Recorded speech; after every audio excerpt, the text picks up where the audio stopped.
Well, this is the continuation of my hyphenated wars. We tackle the army under Napoleon III, the nephew of Napoleon I, last monarch of France. But he had a formidable army. Of course, it was plagued by very, very poor officers at the strategic or general level, very, very bad logistics and practices of mustering, all these problems they knew of. But, the individual soldiers were all professionals, highly trained, but that doesn't make for competence. They showed their bravery and how hard they fought. It's a wonderfully organized army and could have done great things if in the right hands. They had really fantastic weaponry, and the soldiers had a very high level of esprit de corps. But I think that there's been many books written why they lost so badly during the Franco-Prussian War. But I think if you become a student of it and read, you can see why. And that's not my task now to talk about this, but more to show you this in 15 millimeter and its representation.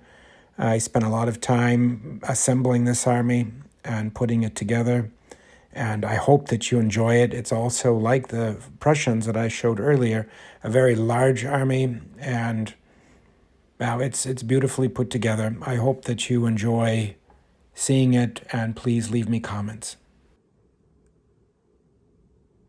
Well, here it is. It just about fit onto the 7x5 table. That's what I can fit into my room here. But that is the army of Napoleon III and the French Empire.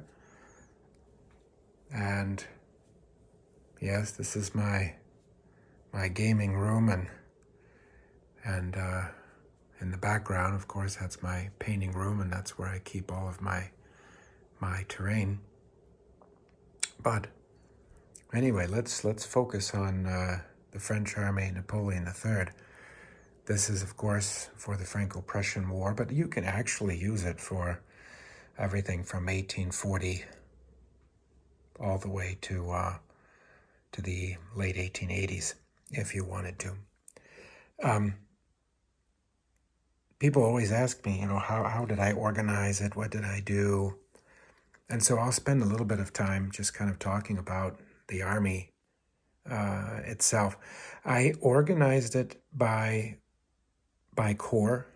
And let's go ahead and take a look at a corps. That right there is a French corps.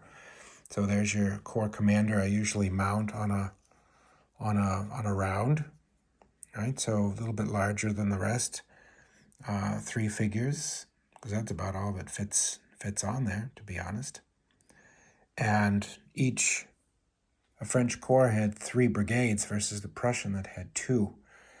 The chasseurs, the light troops, I put as 2 battalions, so a little bit smaller than the Prussians.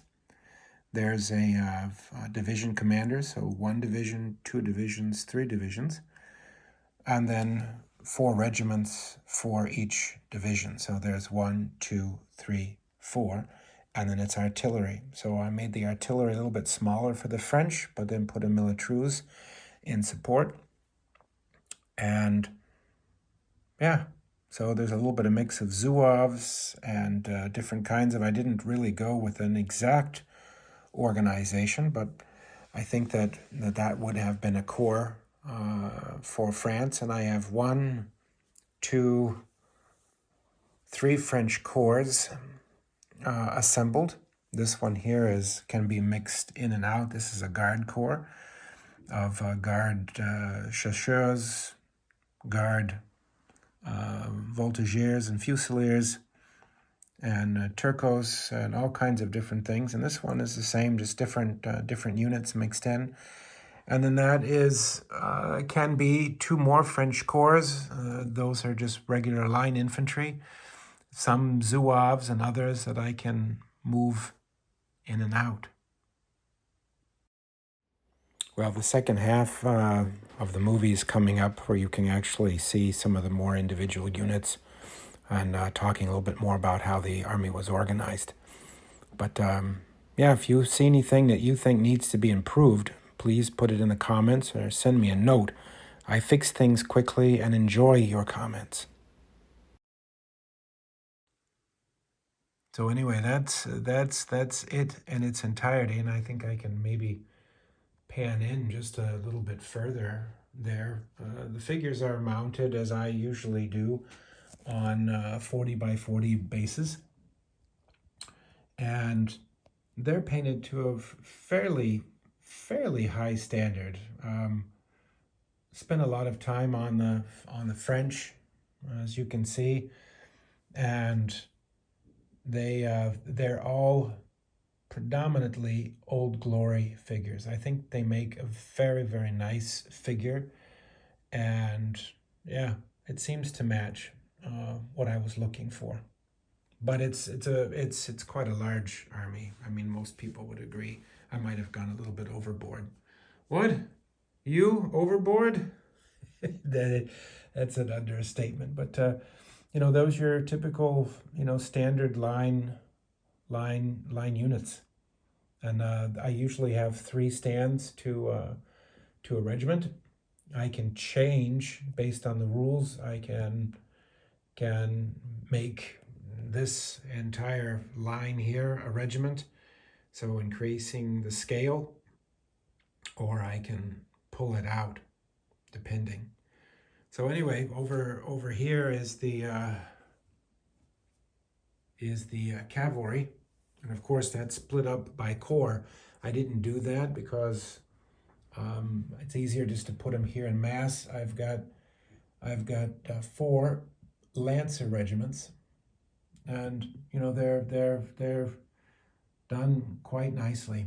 Usually I put 9 figures to a regiment, and in some cases I have 8 because I actually forgot to paint one. So crazy, huh? I've got 1, 2, 3 chasseurs, and I've got 4 dragoons.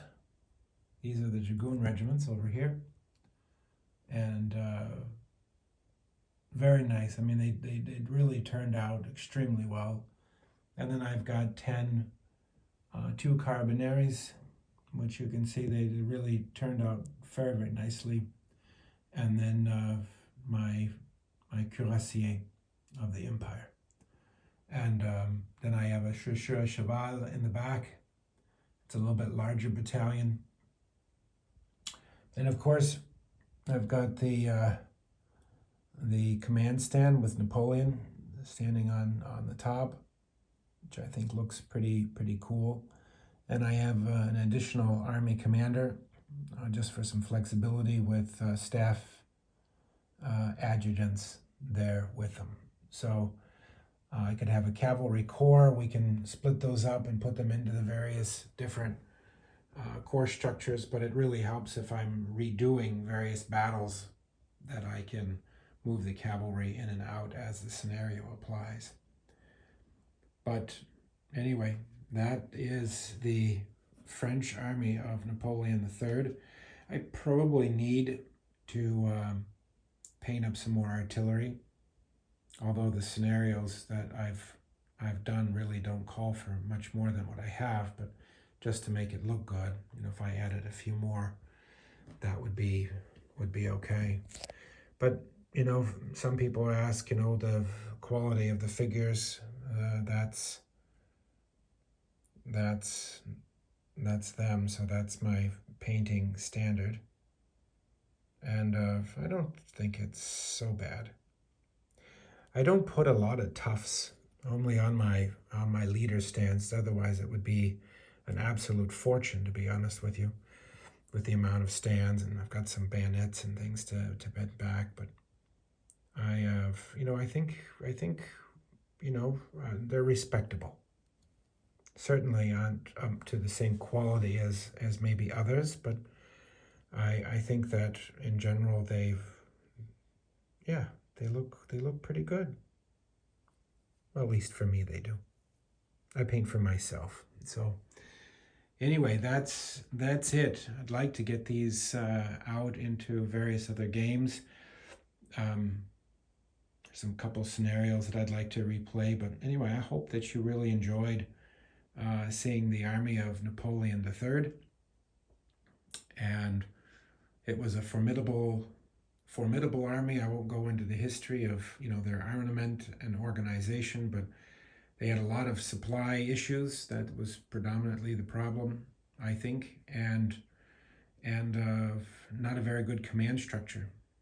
They each were searching for glory and not really working as a unified force. But if they had, they're a real force to reckon with, and did great on the battlefield. Very brave, tough soldiers, and I think that they wouldn't embarrass anybody. Anyway, thank you very much for watching. People have asked me, why do I do this? And to be frank, I spend a lot of time building armies and painting. It's really my joy. But I do it because every time I go to build an army, I try to find it first on the web and YouTube, and it's really a lack of imagery and how people have done things and people that you can talk to, and really looking at the army that it's built and saying, oh, I think I could do that too, or just general information and seeing something. I'm a visual person and I like it, and I see something and think, oh, I would like to do it like that, or I could do this a little bit better, or wow, that's really spectacular, and I want to aspire to that. But I do it because I love it, and I want to help my fellow enthusiasts and gamers and collectors to put something together. I'm not a chatty person and want to talk about games and my individual painting techniques. That's really not me. I just want to share with what I've done and help people on their journey. And I've been able to do that, and it makes me happy and brings me a lot of joy to be able to share the hobby with my fellow gamers.